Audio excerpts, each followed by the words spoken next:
Bonjour, je vous présente donc mon vélo. C'est un Rock Rider 520 qui a 25 ans. Il est de 96, je crois, en acier chromo. Donc à la base, c'est un vélo 26 pouces que j'ai passé en 700 grâce à des freins V-Brake longue course que l'on peut voir ici. Voilà, les jantes sont des Axiom en donc 700, les pneus sont des Schwalbe Marathon Racer en 700 par 30. Le 700 par 35 passait vraiment très très juste, il y avait 1 à 2 mm de marge avec le cadre. Du 700 par 32, genre des Continental un peu sport, pourrait très bien passer. La transmission est composée d'une cassette 11 vitesses 11-36 qui a une particularité, c'est qu'elle fait 11-12-13, ce qui est très pratique sur les premiers pignons pour pas avoir de gros décalage. Après, elle passe direct de 13 à 15, ce qui reste une bonne vitesse, puis 17. Et en fait, les sauts de vitesse ne sont pas trop importants. Le dérailleur arrière est un dérailleur Decathlon 11 vitesses qui peut accepter des cassettes jusqu'à 40 dents, donc pratique si je voulais mettre un petit peu plus.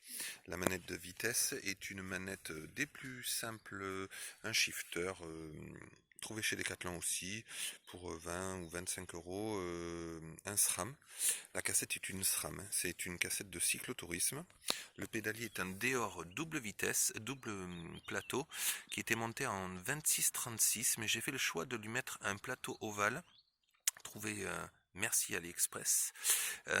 Plateau ovale avec trois réglages dans l'intensité du ovale. En 36, donc j'ai une transmission 36-11 pour aller au plus vite, on va dire, et une 36-36 pour les montées, ce qui me laisse beaucoup de marge, sachant que ce n'est pas un vélo pour faire de la vitesse, mais plutôt un vélo, on va dire, de longue balade, pépère, mais incassable, on va dire, voilà.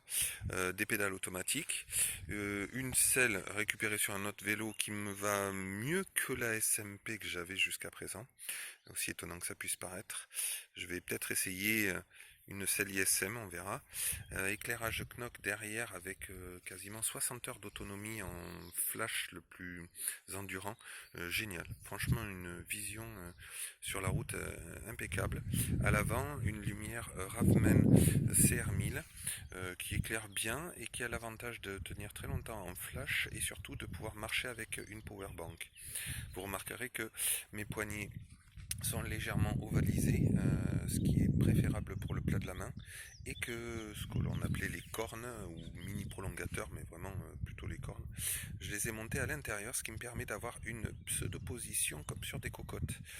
Je suis pas tellement adepte des cintres routes, je voulais rester vraiment dans une configuration un petit peu VTT, puisque des fois je me promène sur des chemins un peu pour faire du gravel, et ça ne me gêne pas du tout.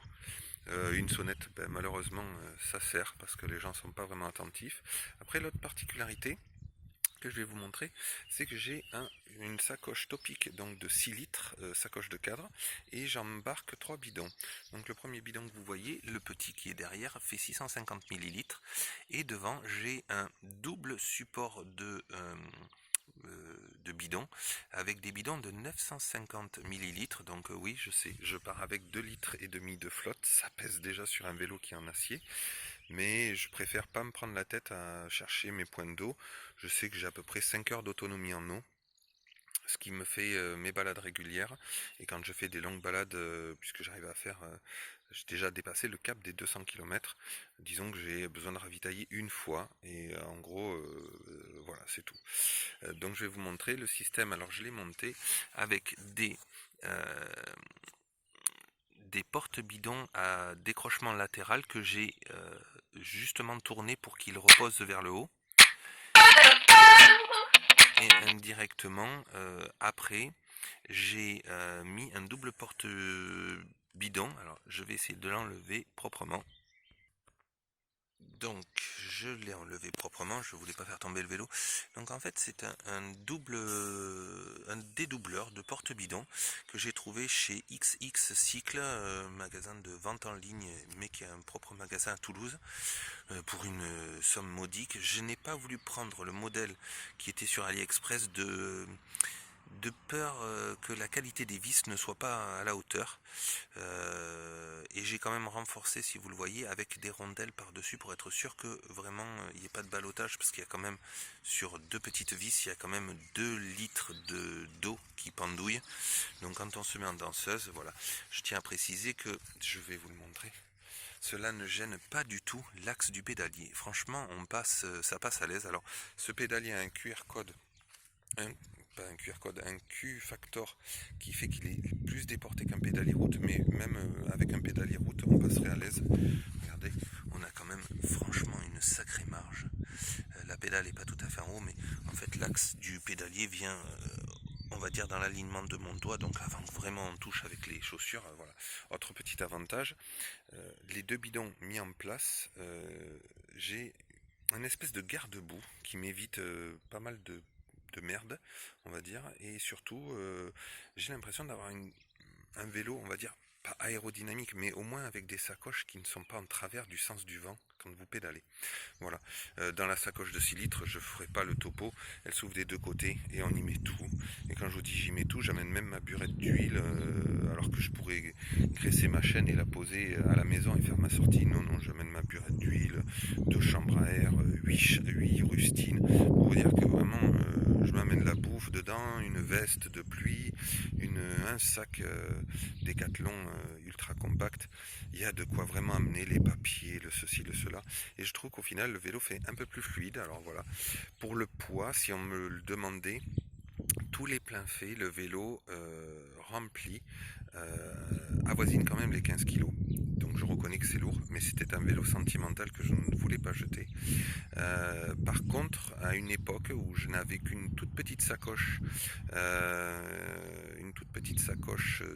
de sel avec juste un seul bidon, le vélo quand même tombait proche des 11 kilos. Bon, quand je vois que Decathlon sort des vélos, certes en frein à disque, mais à 11 kilos, à 850 ou presque même 1000 euros, je me dis que celui-là, il est pas si mal que ça. Pour avoir pédalé avec des, des cyclistes avertis, ils ont même été étonnés que j'arrive à les suivre. Bon, après, le vélo ne fait pas tout, hein, mais moi j'ai repris le vélo il y a que 6 mois. Donc j'ai pas l'impression d'avoir un super niveau de vélo. Et pourtant, voilà. Voilà ce petit montage, je pense qu'il peut aider beaucoup de gens parce que on se pose toujours la question de savoir quoi faire d'un cadran 26. C'est dommage, on peut pas y mettre des routes 700. Eh bien si, on peut y mettre des routes 700. Je pense pas qu'on puisse le transformer en vrai grand gravel. Même si je vous avouerai que j'ai une autre paire de jantes que j'ai récupérée de Triban classique, sur laquelle j'envisage de monter des pneus en 700 par 28, des pneus de cyclocross. Et je crois même les avoir trouvés en 700 par 32. Et là, ça pourrait vraiment faire un pseudo gravel, ouais, pourquoi pas. Voilà, je vous laisse sur cette vidéo, elle est sans prétention, elle est juste là pour montrer qu'on peut faire des montages alternatifs et qu'on peut donner encore vie à des vieux vélos qui parfois peuvent avoir une seconde vie intéressante. Bonne roulade à tout le monde, au revoir.